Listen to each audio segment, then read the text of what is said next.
Polygram TV চ্যানেলের আরও একটি নতুন নাটক মা বাবা বিক্রি। আর মা বাবা বিক্রি নাটকটি দেখার পর অনেকে এখন দ্বিতীয় নাম্বার পর্বের জন্য অপেক্ষা করছেন। আর আজকের ছোট্ট ভিডিওতে জানিয়ে দেবো মা বাবা বিক্রি নাটকের দ্বিতীয় নাম্বার পর্বটি কবে আসবে এবং কি করতে চলেছে মা বাবা বিক্রি নাটকের দ্বিতীয় নাম্বার পর্বে।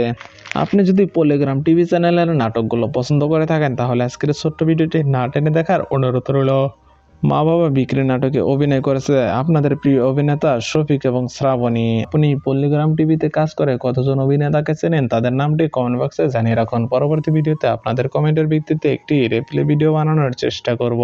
পলিগ্রাম টিভির নতুন নাটক মা বাবা বিক্রি আর শফিক আর শ্রাবণী কিন্তু অনেক সুন্দর অভিনয় করেছেন। মা বাবা বিক্রি নাটকের দ্বিতীয় নাম্বার পর্বে সে কি তার ভুল বুঝতে পেরে তার বাবা মাকে তাদের সেবা যত্ন করবে, তাদের সে ভুল সে বুঝতে পারবে না। কি করতে পারে মা বাবা বিক্রি নাটকের তৃতীয় নাম্বার পর্বে জানতে হলে দেখতে হবে মা বাবা বিক্রি নাটকের দ্বিতীয় নাম্বার পর্বটি। আর দ্বিতীয় নাম্বার পর্বটি কবে আসবে সেটাই জানিয়ে দেবো। তার পূর্বে আপনি যদি আমাদের চ্যানেলের নতুন দর্শক হয়ে থাকেন তাহলে অবশ্যই আমাদের চ্যানেলটি সাবস্ক্রাইব করে রাখবেন। মা বাবা বিক্রি নাটকের দ্বিতীয় নাম্বার পর্বের অফিসিয়ালি ঘোষণা এখনো হয়নি, তবে যদি আসে তাহলে আমরা এই চ্যানেলের মাধ্যমে জানিয়ে দেবো। সো বন্ধুরা, দেখা হবে আরো কোনো সুন্দর নাটকের আপডেট ভিডিও নিয়ে। সে পর্যন্ত সবাই ভালো থাকুন, সুস্থ থাকুন, আল্লাহ হাফেজ।